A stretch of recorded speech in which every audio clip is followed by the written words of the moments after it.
Good morning, good afternoon, or good evening, depending on where you are in the world, and welcome to today's DevOps.com webinar, brought to you by Techstrong and ConnectALL. My name is Cody J. Brown. I'm the host of Techstrong Learning. We have an exciting presentation ahead, but first I have just a couple of housekeeping notes. First, today's session is being recorded. So if you miss any of our discussion, or you'd like to rewatch, reshare, re-listen, whatever you'd like to do, the on-demand recording will be made available shortly after we conclude our live session. If you have any questions, we want you to send those in using the Q&A tab, which is located on the right side of your screen. And that's also where you're going to find the chat tab. This is where we want you to engage with your fellow audience members, help steer the direction of today's conversation. We also have a couple of handouts ready for you to download. They're there to help follow along with today's presentation, so feel free to download those at your own leisure. And at the conclusion of this webinar, we will be giving away 4 $25 Amazon gift cards, so be sure to stick around. The topic today is Plan and Protect, a modern plan for open source security. Oh, the hottest value stream metrics that actually matter. That is the topic of today's webinar. And I'm joined today by Andrew Fuqua, VP of Products at ConnectALL, and Lance Knight, President and COO at ConnectALL. Lance and Andrew, thank you both for being here with me today. I'm going to give you the floor. Thanks, Cody.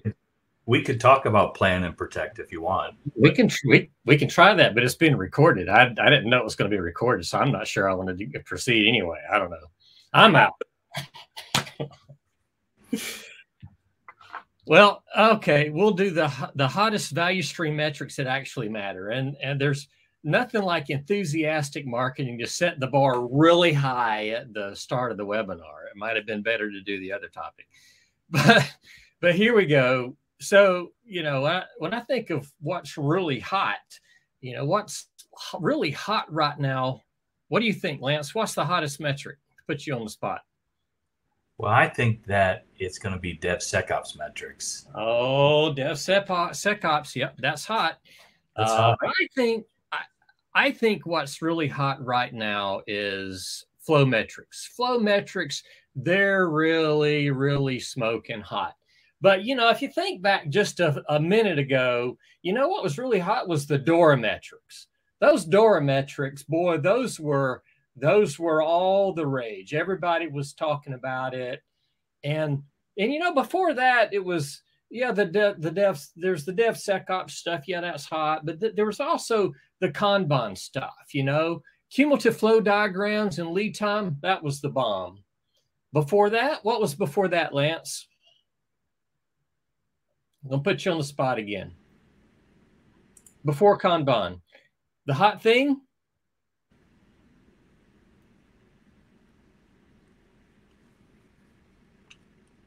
Okay, I'm going to say Scrum. Those Scrum metrics, the lead time, the burn down chart, those were really hot then. Before that it was the quality metrics. Six Sigma, that was the hot thing. Yep, that's the big thing. Everybody's got to know that. So there's all this stuff. There's so much hype. There's little acknowledgement that one set of metric might not be all that you need. But, where do you start? Well, you go to Google, right? If you know what you're looking for, if you're trying to understand some particular metric, then you can find a wealth of information. It's very helpful. But if you're really not sure where to start, this doesn't seem very helpful to me to start out there. So there are all of these things. We mentioned all this hot stuff, the flow metrics, the DORA, the DevOps, the quality product metrics, the pirate metrics. And so if you're, new to value stream management or new to this kind of stuff, trying to figure out what you need to do, you might feel like you're drowning in metrics. And maybe so. I'm not going to sugarcoat it for you. If you are a value stream manager, or you aspire to be a value stream manager, or you aspire to be, or you're a new dev director or VP of development, You need to understand each of these things and select from them what's valuable for the objectives that your organization has. You have to know what questions to ask. You have to understand the metrics landscape and know how to use them well. I kind of think it's kind of like statistics in college. Everybody has to take probably everybody on the audience, or most of you, had to take a statistics class. I think that goes to show that metrics are important in all aspects of life, and this is as well. Lance, did you ever have to take statistics? I did, but it was statistics. I can't neither one of us can spell nor pronounce. So, but we can talk about hot metrics. So, well, there was hot portfolio metrics years ago when I was doing that as well. I mean, you're absolutely right. Always these metrics and how you look at things. So, lots of hot metrics out there today. So, if I go back to the title slide, though, the value stream metrics that actually matter. Well, I have to ask, well, actually matter for what or for whom? Are you trying to build a DevOps culture? You trying to make Scrum better, or use SAFe or disciplined Agile delivery? Or maybe it's maybe you're into lean and you need to improve flow and lead time and eliminate delays or improve time to market. But what I see a lot of organizations struggle with, these larger organizations, is just getting predictable. They are always missing their delivery dates, and they need to do more risk reduction and dependency management and figure out how to get predictable. Maybe quality and reliability, product performance or stability or security. There's all kinds of purposes for which metrics can be useful. And all kinds of roles as well. Maybe you're the team level Scrum Master, Agile coach, or maybe you're the enterprise Lean Agile coach, a development director. But a dev director has a different set of metrics that they probably need to look at than the director of support or the director of services. And the VP of product engineering's got a different set than the VP of product management. So, with that, I think we kind of need to think about an approach to metrics and figuring out what it is you need. I'm not going to dwell on this, and there's other approaches, but the gist or the point I want to make is that you really need to start with your organization's goals. Take a look at your OKRs, take a look at your improvement objectives, with regard to like those questions I asked earlier, and think about what improvement direction do you need to go in. Once you understand a small number of goals, you might want to ask about what questions would you ask that would lead you to know whether you're on the right track, or to lead you to select metrics that would answer the questions and drive you towards the goal. So, when I'm talking about questions, for example, it might be around innovation, or you might have a question about how long does it take for a customer to realize value when they deploy, or maybe can a Scrum team meet its sprint commitments and its release commitments? Can the support team meet their SLAs, or can engineering teams and product owner teams, do they have everything they need to do the work? Or is throughput stable? Is velocity stable? Can I use that to forecast the future? Can a team control their WIP? Are we managing risk? Can we control scope? And then there's a whole wealth of stuff around coding practices, continuous integration. How long does a developer keep their code checked out? How long before they submit the pull request? How many times does it go through the review cycle? All of these things are really good and useful questions to ask, but you can't tackle all of that all at the same time. You'll be pulling in too many directions. So that's why it's important to start with an organizational goal and have some focus, identify some questions to answer, and then pick some metrics. So then, of course, if this isn't a one and done thing, you need to revise and repeat. The metrics that you use will guide you, but they need to change over time. As you make improvements, as your organization matures, you'll want to retire some questions, retire some metrics, so it's an ongoing process. Now, I'm eventually going to show us some, we're going to actually look at some metrics and discuss some of them, some pitfalls and stuff. Some of the stuff, though, when you're looking at metrics dashboards, it looks like the same metric answering different questions. And sometimes that's the case. Other times, when a metric looks the same, it may be graphing in the same way, but it could be measuring a different part of the value stream. You could be using basically the same metric for one purpose at one end of the value stream and another purpose at the other end of a value stream. So these can be tuned for each audience, for each part of the organization, and each goal that you're after.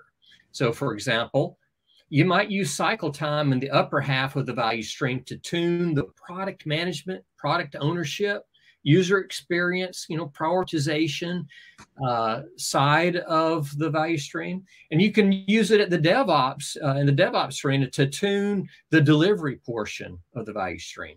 But you'll use the same metric and the same graph at both perspectives. But either way, what you really, I believe you really ought to do is you really want that in one tooling, one value stream management platform. So you don't have to teach the organization multiple tools. You don't have to learn multiple tools. You don't have to tune multiple tools. And you can bring data for all those audiences from different places into one platform that everybody can use. And then you get the value, you get the benefit of having the data all together in one set of metrics. So you can get end-to-end visibility into what's going on. So, each ALM tool, each PLM tool, orchestration tools, all of these things have some metrics built in, and those are great. And you'll still need those. In some cases, if your scope is limited, the metrics that you get out of those tools may be exactly what you need. But even then, you need to be situationally aware. You need to know what the overall organization improvement goals are for the next couple of levels, so that you're not doing a local optimization that's defeating the overall goal of the organization. But I alluded to this earlier, this concept of data blending. That might not be the right kind of the technically accurate term. What I really mean is data integration. But in the scheme of value stream management, that term integration can sometimes be misleading. But I'm talking about joining all the data together, concatenating it. So extending the view of the value stream from one tool all the way through multiple tools to the view of the value stream from another. You want to be able to pull that together to really understand what's going on and truly manage your value stream. By composability and extensibility, talking about the ability to tailor your dashboard for different processes, different audiences, and the different questions that pieces of the organization are going to take in the overall scheme of meeting the organization's goals and in managing the value stream. And finally, by accessibility, what I really mean is you need to make it easy to get to this view, to this dashboard, to a recording of your goals, questions, and metrics. You don't want to, don't ask your VPs to go log into Rally in version 1 and click around to get a few different graphs and then have to go to ServiceNow for some other stuff and adjust the graphs to see different teams' views. You want to make it focused, quick, and easy, and focused on the organization's goals. So nevertheless, so even though I say there isn't one single best set of value stream metrics that matter, I'm going to show you some things that I think are useful and that are either they're not covered by other tools, but they're important, or I'm going to look at some that are often misinterpreted, and also some that benefit from having data from multiple sources brought into one common data model to make the metric more useful. So there's some common bones, essential metrics that have a variety of useful uses. And so these are the kind of the place where I usually start the conversation. They're useful in many situations. If you can understand each of these, you can apply them to different goals. You can apply them to different roles and get good use out of them. So I'm not going to go through all of these. These we have in our quick start set inside our Insights products. But I think this is a great place to start. So without boring you any more with slides, I'm going to switch to a live product view to discuss through some of these metrics. And while I switch, Lance, if you wanted to add any colors, you can feel free to chime in at any time. Oh, sure. So, you know, it's interesting. There's a lot of different questions about different metrics coming in the chat over there. And this is just a starter kit we have. And what's really nice about some of the metrics we can produce is when we go through GQM, we can do metrics by team. We can look at specific views that might be relevant to making you more predictable. And predictability itself is something different in every organization. So when you start getting information, you start to realize that you want different information to help your processes to become more associated to what you're trying to achieve, to your outcomes, and so on. So there are, dev team metrics. We also offer DevSecOps metrics as well. So there's just any of those solutions out there contain data that can turn into analytics and information you can use to make better business decisions and decide whether you're doing two things: managing your value stream right, or managing what's in the value stream in the right way as well. Thanks, Lance. So here's our quick start set that I usually start the discussion to figure out where an organization needs to go and what they need to use. And so you see I have it organized by role or by organization. That typically helps people to focus. So let's take a look at one of these. One of the things I'll point out is I mentioned this goal question metric, and I'm not going to talk about it anymore after this. And I put the lorem ipsum in there just because I didn't want to put in a specific goal. And you think, oh, well, that's not my goal. Everything that Andrew's having to say doesn't have anything to do with that. But I think it's useful on your dashboard to be able to keep that goal front and center of what it is you're after, so that you don't just end up doing metrics for metrics' sake and lose sight of what you're really trying to achieve. So let's take a look at program and project management. A few things here. Again, I said I wasn't going to talk about it again, but one final note: the goal question metric might be different or tuned or lower level at this level. So you might have a refinement of it in here at the program management section. Okay, so some metrics. Everybody knows throughput. Everybody knows velocity or throughput by sprint or by week or by 2 weeks. And so, we have these here. Again, I'll point out that it's to have a higher level view. You want to be able to pull data in from multiple tools and look at the throughput, not have to go to multiple tools to see it, but bring it all together to understand how your organization's doing. Now, this particular graph, I can look at this and say, well, their throughput's all over the place. I shouldn't use this throughput to forecast my future completion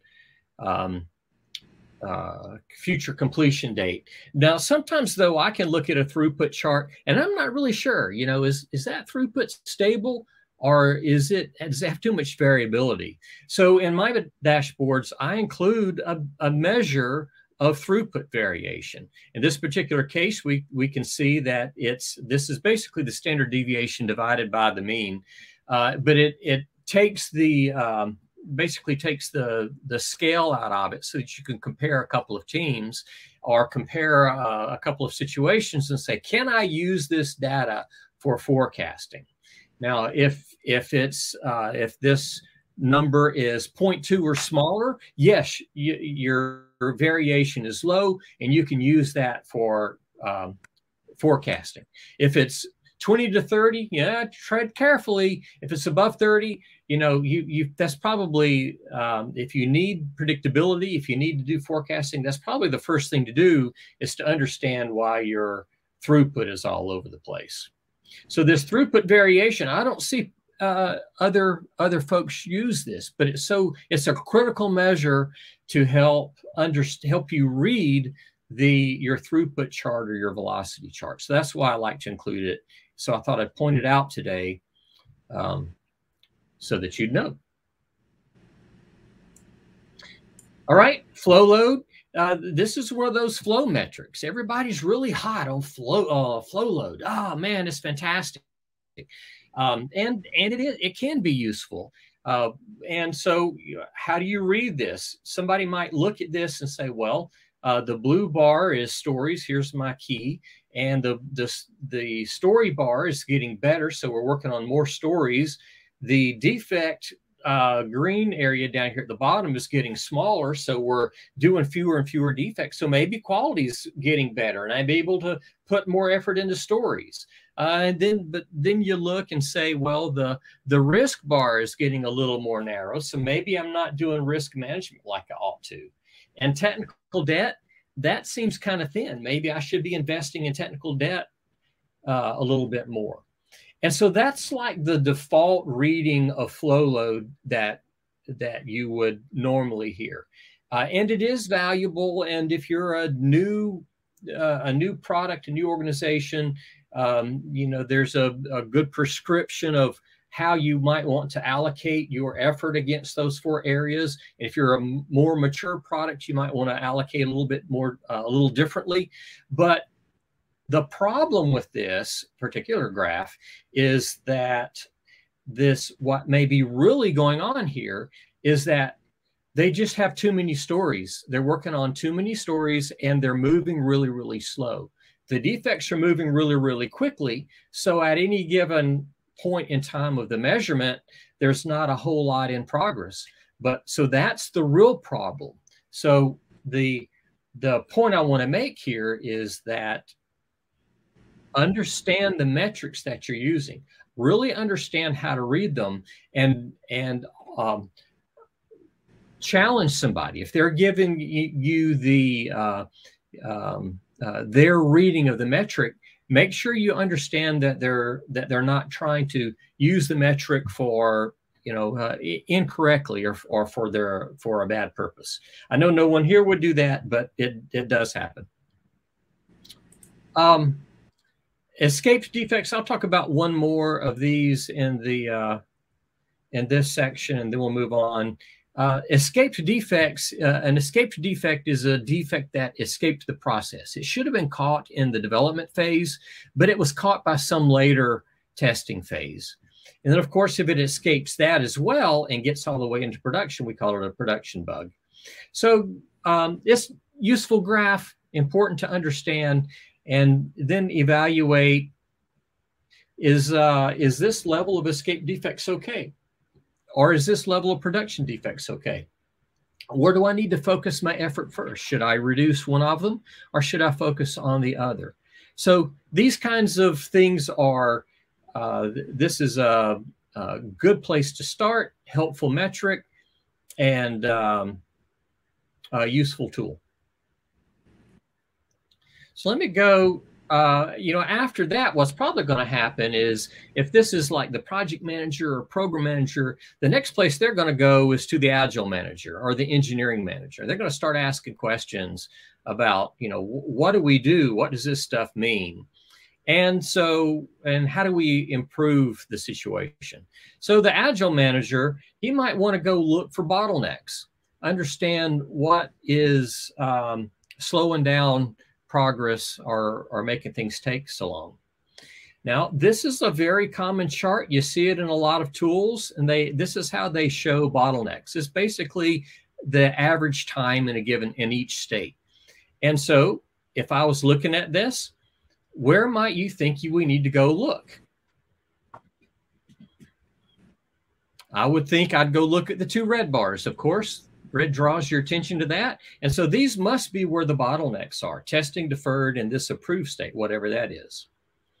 The problem with this is the problem with all averages. And there's a great book by Sam Savage called The Flaw of Averages, talks about this problem. Anytime you're averaging data, you're losing information.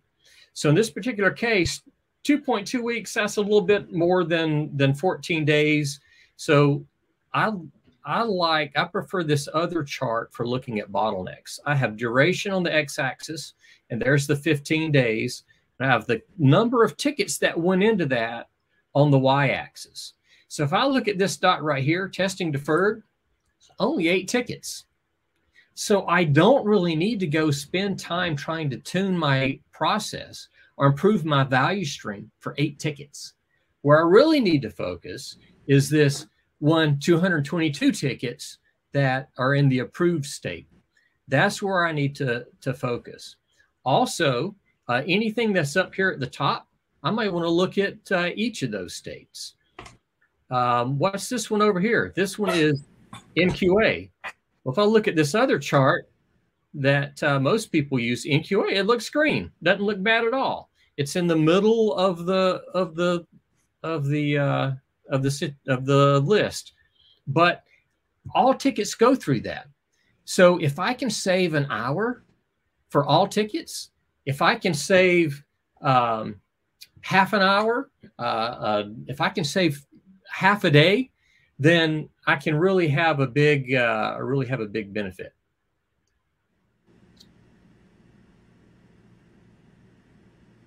All right, and so this chart I find much more useful than what standard tools usually provide. Also, this box plot is a great supplement, because with that, I can see how many outliers I have. I can see how big the range is on these things and understand better where I need to go focus and tune my process. In this particular case, I look and say, wow, that's a lot of outliers. Probably what I want to go do is see are these outliers the same in each one of these states? Do I have a handful of tickets that are causing all of the problems? So that's why that's a little bit about bottlenecks that I wanted to share with you, is that the average chart, the chart that you normally see, is really kind of misleading and not as useful as some other options that you have. Something else that the Agile manager would probably want to go do is look at actual state transitions. I have in my dashboard, I've got the list of the tickets sorted by the number of state changes that they had. So 16 state transitions for a regular development ticket, that sounds way high. So what's really going on there? I can see here my the number of times I've cycled through code review. I've gone through code review and sprint testing a couple of times. And now you can see something like this in Jira. It's got your state transition graph, but that's in theory. So what I can show here with this graph is what actually happened.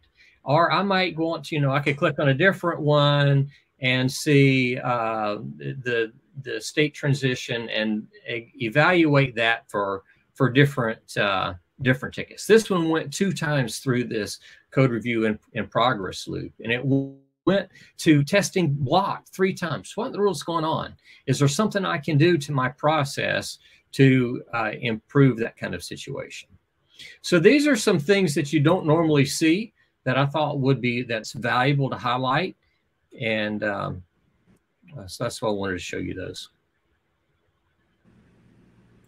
All right, product manager. I'm not going to go through all of these, except I'll point out that this distribution pie chart or ring chart or donut chart, whatever you want to call it, it's the analog to flow load. That's the other problem with flow load, is it's showing what's in progress at the moment or through time.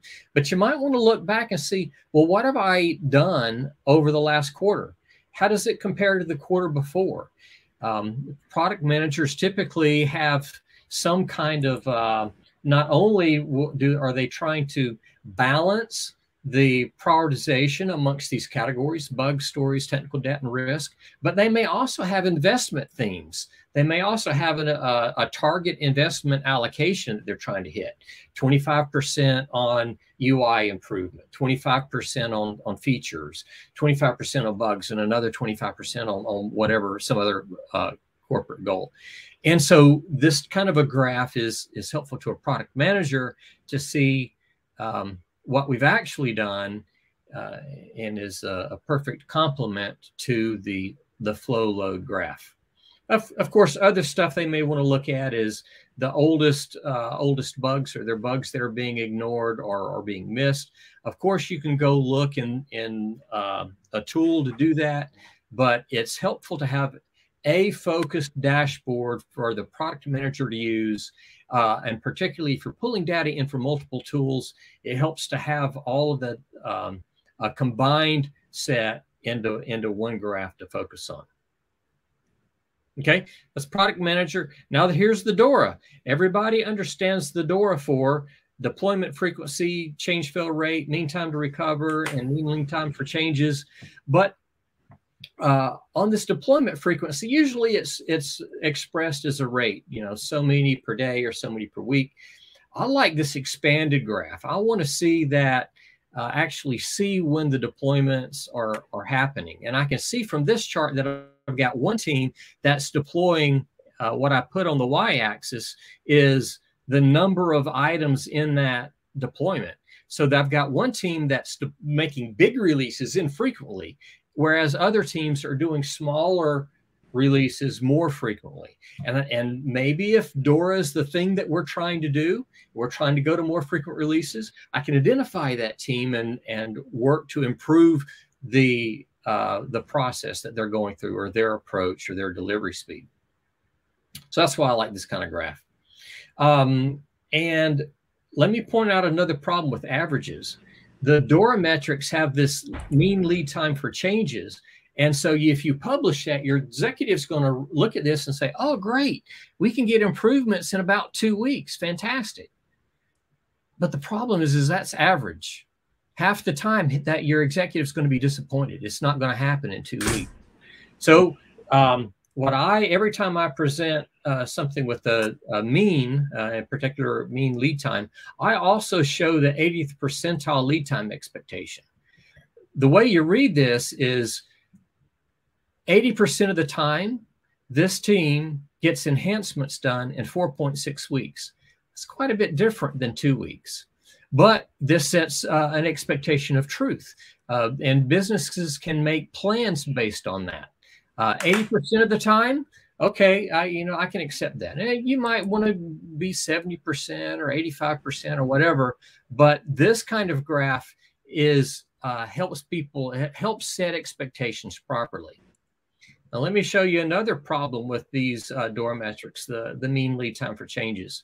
Now this is real data that I got from somewhere. That I didn't manufacture this, but look at this production bug. 2 weeks to get production bugs out. But the 80th percentile is 1 week. How in the world can that be? How in the world can 80% of the time this team get production bugs done in a week where the average is 2 weeks? The problem is outliers. It's got a small number of outliers, a relatively small number of outliers that took a really long time and threw off the average. So the mean in this case is really not very helpful. The 80th percentile lead time expectation is immune to that problem. It allows you to trim the tail of those outliers and give a better indication of where you really are and how long things are really going to take. So I'll just briefly show 2 more things, and then we'll jump over to questions. Of course, you have services teams, you have support teams. They usually want to look at load by person or the load by the source of where the problem's coming from. They'll probably have their own 80th percentile lead time expectation for different classes of work. They may want to understand the load of their people, or the top 10 sources of problems, or the top 10 versions that are out in the field. So all of this stuff is what you really want to be able to do is consolidate the data from multiple tools and pull it together and have dashboards that are tailored to particular audiences, and never lose sight of your overall goal, so that you understand why you have the metrics on the page. So with that, do we want to field some of these questions? Lance, are you still there? Or Cody, you want to field some of them for me? Absolutely. So it looks like Lance may have dropped, so I'm just going to assume he is jumping back in with us momentarily. Yeah. But let's get some questions out.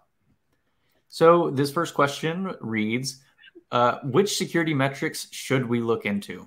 Oh, goodness. Yeah, I don't know that I'm prepared to answer that question. But I think it's the same thing. You got to understand what your goals are, and go learn them and evaluate them. As you can kind of see, I'm kind of straying away from the, you got to have this one. I think there's these things that I've shown they are good, they are useful, but I'm not saying you got to have it. I think you got to evaluate your own situation and understand where you are, and then go from there. I don't think there's an easy answer. You have to dig into it yourself. So should we have a metric per development process? I'm going to say I'll go back to my same story, that start with your goal. You probably do have, if you're trying to tune if the problems that you're trying to focus on, if the goal is around improvement of the delivery organizations, and you got Kanban teams, and you got Scrum teams, and you're trying to use SAFe for DAD, yeah, probably there are some metrics specific to those things, specific to those teams and their operation. But if that's not where your focus is, if you're not in the middle of an agile transformation, if your focus has to do with innovation or security issues, then perhaps that's not the place to focus. Again, be careful about over-optimizing in one particular area of the value stream, which might end up sub-optimizing the whole. So how did ConnectALL come up with these particular metrics? Yeah, some of them I put in there for education purposes. Like I think there's some important things for people to know and to understand. So I've included some of those. Others I've included just because they are very useful when you're able to pull data in from multiple data sources. They're more useful in a dashboard like this when you can pull in data from multiple sources than they are in the individual tools. So I've included some of those. And the others they're common starting points. They have a lot of uses, like you see in some of the stuff that I showed.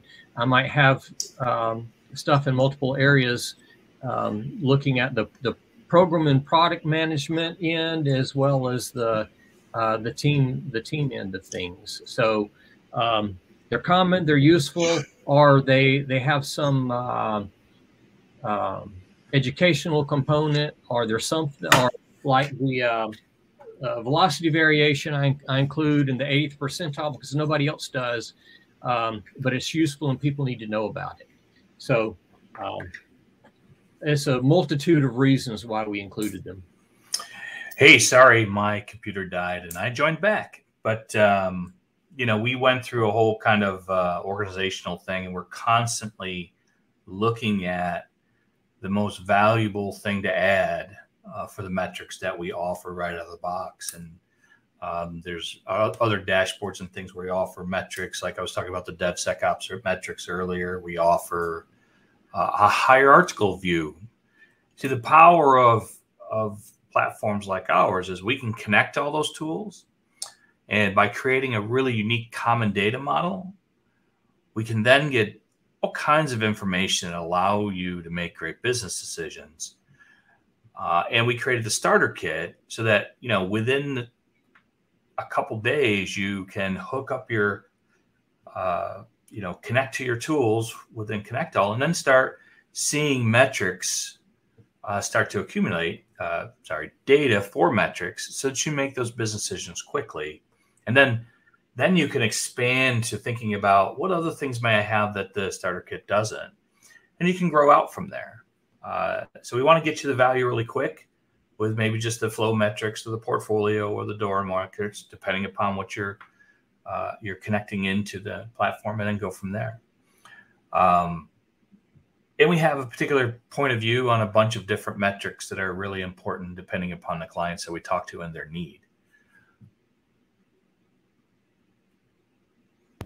So once you start collecting this data from these metrics, how long until the data really has anything meaningful to provide? Yeah, most of my metrics are that I would start with in the starter kit. In an hour, I can have data pulled from multiple tools, and you're starting to get value out of it. There's a couple that need some time to monitor state changes and watch the traffic go, or watch the tickets go through for a while, but that's only like a couple of them. So for most of them, data can be pulled and be used right away. It's a real-time data when we do it. We don't batch it and then do it. It's got to be real time as things are moving and as you're collecting data and states are changing. So what would you suggest to product managers in order to define and track that first set of metrics? And what I love about these questions, we've kind of heard it 3 times already, is, what metrics do you recommend? What do I need to do? Where do I need to start? Just give me the answer, man. And I kind of alluded to it earlier, is I'm sorry, you really kind of have to understand your organization's goals and what you're after. Is it innovation? Is your product management organization needing to drive more innovation, or are you in a big organization that needs predictability? And if that's in each one of those situations, it's going to call for a different prescription for your metrics.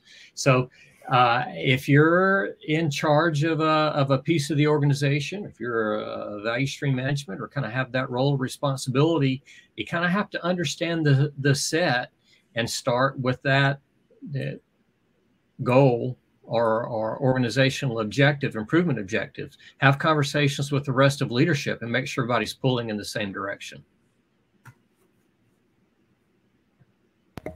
So who would you recommend in the organization to own these metrics, and who are the main stakeholders that they would need to consider? Well, I think there's, for stakeholders, there's the main person that's kind of driving the initiative, and I'll come back to that. But then you have the people who are closest to the work that needs to actually implement any improvements to your process or your value stream. So that's one constituency, is the people where the focus of the change is. The other end of the other important stakeholder is the person with the purse strings, the person who needs to lend support for your overall value stream management initiative, the person that's funding it and approving it and can provide funding if you need a consultant or a contractor to change tooling or to do some integration. So those are 2 main constituencies. But then the other one, the person who is facilitating the discussions around the goals, facilitating the discussions around your value stream management improvement process, and running your value stream management, that person as well is kind of a main stakeholder, if you will. So three groups: closest to the work, closest to the funding, and the person who's providing the leadership or the guidance around your value stream management. I would say a value stream manager. Organizations don't always have a dedicated person with that title, so it might show up as a development director or something like that, or an enterprise agile coach. So say someone just went through the process of creating the value stream for their project or product. What would be the first metric that they should have established? I think this is the same question. One thing I'll also point out is value streams already exist. If you have a company that's ever gotten its first bit of revenue, you have a value stream. You might not recognize it, you might not understand it, you might not have identified it, you might not be managing it well, you might be mismanaging it for all I know, but it's there. It exists. So I'd go back to the understand your goals and objectives, and then put a metrics program in place that supports those. Awesome. So I'm not seeing any more questions at this point in time. So I'm going to just ask our audience, send in any last second questions that you might have. Now would be your chance. And I'm going to go ahead and give away some gift cards while we wait. Does that sound good, guys? Yeah. Perfect. So the 4 winners of our 4 $25 Amazon gift cards. Our first winner is Harsha V. Our second winner is Pilar D. Our third winner is Dave B. And our fourth and final winner is Tianyan L. So to the 4 of you, congratulations. Keep an eye on your inbox to claim that gift card. But if you don't find an email, check your spam folder. And I'll also take this opportunity to remind our audience that this session was recorded. So following this live session, you'll receive an email with a link to access the recording on demand. You can also find the recording living on the DevOps website at devops.com/webinars, and be sure to look in the on-demand section. So just getting a couple of thanks into the Q&A box. So it looks like we are ready to wrap up. Do you have anything you want to leave our attendees with before we close out? Cody, I noticed one comment in the chat that I thought was very good. The comment was, I disagree with metrics requirement. The frequency can be adjusted, but if it's deemed useful and is stabilized over time, but if you retire completely, results can return to undesirable over time. I totally agree with that. I probably, when I glossed, it went kind of quickly over that part where I was talking about retiring metrics. I totally agree that you might want to look at it a little less frequently. Don't just don't cut it off too soon. You want to make sure that the organization, that whatever change it was that question and metric led you to, has stabilized, that it's stuck. So whoever made that comment, I appreciate asking for that clarification. I totally agree. That was my final word. Lance, do you have a final word? Hey, thanks everybody for joining. Apologize for my technical issues. Next webinar, I'll add more value, I promise. That value and value stream management, right? Is it value or is it value stream management? I don't know. This is the question. I think that would be a great webinar. When is that going to come? When is that? I think we'll probably be doing that pretty soon. Okay, yeah. Very soon. Stay tuned. Thank you so much. Awesome. Well, Andrew and Lance, thank you both for joining me today. So I am seeing a question about handouts. So if you are not seeing the handouts under the handouts tab, those should be included in the email that gets sent to you after the fact. So we will get those handouts over to you. Don't worry about that. But to everyone, thank you all so much for joining us. Andrew and Lance, thank you. I'd like to thank ConnectALL for sponsoring today's webinar. And of course, before we close out, who would I be to end without thanking our audience? We really appreciate you spending time with us today. We ask for one extra moment of your time to fill out a quick post-webinar survey that should pop up on your screen here in just a moment. But otherwise, we hope to see you at a future Techstrong Learning webinar or workshop. Everyone have a great rest of your day. Thank you.